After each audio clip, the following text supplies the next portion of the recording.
En el siguiente video se presenta el funcionamiento de una lámpara de corriente alterna controlada con un optoacoplador MOC3011. El funcionamiento del optoacoplador es muy parecido a lo que sería un relé interno. La única diferencia es que la activación, en lugar de ser electromagnética, se realiza por medio de un diodo emisor de luz y un receptor.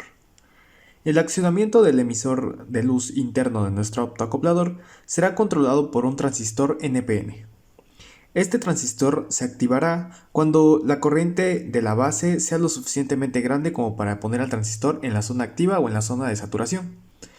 Esta corriente de la base se controla por medio de este circuito, el cual nos genera una onda cuadrada con una frecuencia preestablecida, la cual puede ser modificada por la resistencia del capacitor. Al momento de que nuestro transistor NPN se active, lo hará también nuestro optoacoplador, cerrando de esta forma el circuito de nuestro triac, el cual cerrará el circuito de la bombilla y hará que la luz se encienda. Al momento de la realización del circuito nos dimos cuenta de un pequeño inconveniente, ya que el capacitor 1, cuando el optoacoplador estaba desactivado y por lo tanto el triac también estaba desactivado, tenía una pequeña corriente de fuga.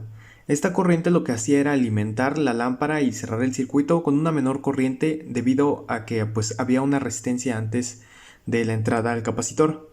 Se intentó aumentar la resistencia que está en serie con el capacitor para que así la corriente que pasa por la bombilla fuera mínima y no se realizara la activación de la misma.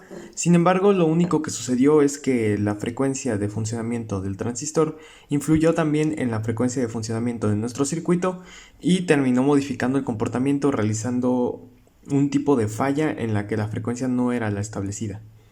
Entonces, dejando la resistencia preestablecida y con la función de este push button en la que se conecta o se desconecta el capacitor al circuito, vamos a observar ambos funcionamientos. El funcionamiento del circuito con el capacitor y la solución que se intentó dar a este problema, que es eliminar el capacitor del circuito para que esta corriente de fuga no exista y de esta forma la lámpara se desactive cuando lo haga nuestro circuito de control. Entonces, lo que haremos será alimentar nuestro circuito. Aquí tenemos dos alimentaciones, una de 9 volts, que también se suma con una de 3 volts, y la cual se divide para alimentar ya sea el circuito que necesita 12 volts de alimentación o el circuito que necesita 12.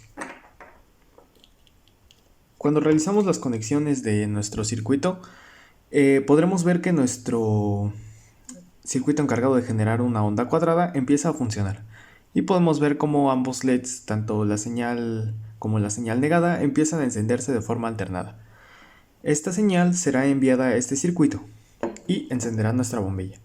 Para que nuestra bombilla comience a funcionar, tendremos que alimentarla con corriente alterna.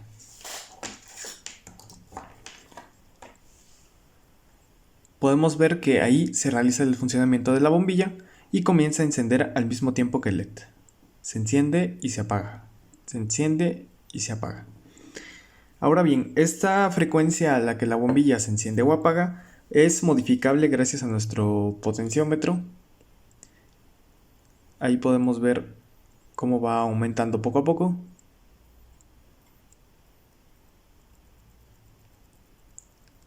Y también podemos disminuir la frecuencia.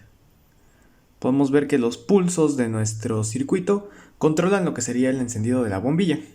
Este circuito puede ser reemplazado por algún otro tipo de circuito de control que tenga algún propósito específico o por algún otro tipo de accionamiento, ya sea un interruptor, permitiéndonos así con componentes electrónicos controlar lo que sería componentes de potencia o de corriente alterna. Ahora, lo que vamos a mostrar sería el funcionamiento del circuito cuando el capacitor está activado. Podemos ver que lo que pasa es el brillo disminuye porque el triac deja de alimentar la lámpara. Sin embargo, la corriente se sigue fugando por lo que sería el capacitor, y eso hace que al momento de que la bombilla debe estar apagada, simplemente se baje el brillo de la misma. Entonces podemos ver que al eliminar el capacitor, el funcionamiento es el esperado. Y bueno, entre los elementos de potencia que tenemos en nuestro circuito, además de unas cuantas resistencias, serían este fusible, que nos sirve como un seguro para evitar que algún cortocircuito afecte nuestra instalación eléctrica de nuestro hogar.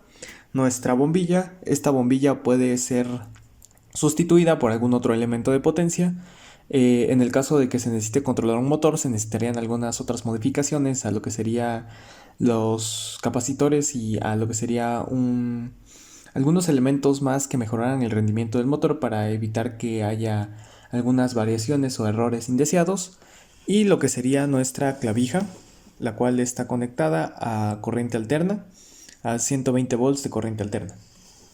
Por lo que eso sería pues el funcionamiento general de nuestro circuito, en el que controlamos con algún switch o algún otro dispositivo de control, como lo sería el generador de pulsos, un circuito electrónico de control, el cual genera señales de activación a nuestro circuito de corriente alterna o de potencia, empleando lo que sería un optoacoplador y un triac. La realización de esta placa de control fue mediante el método de mano alzada. Podemos ver que aquí tenemos un borrador de lo que sería la placa en sí, y una vez se terminó la placa podemos ver que aquí está, con un método de plumón indeleble se pasó a nuestra placa fenólica y después se metió en una solución de cloruro férrico para eliminar todas las partes de cobre que fueran innecesarias. Y podemos ver aquí la firma de que efectivamente fue realizado por nosotros. Y sería todo por el video de hoy. Muchas gracias.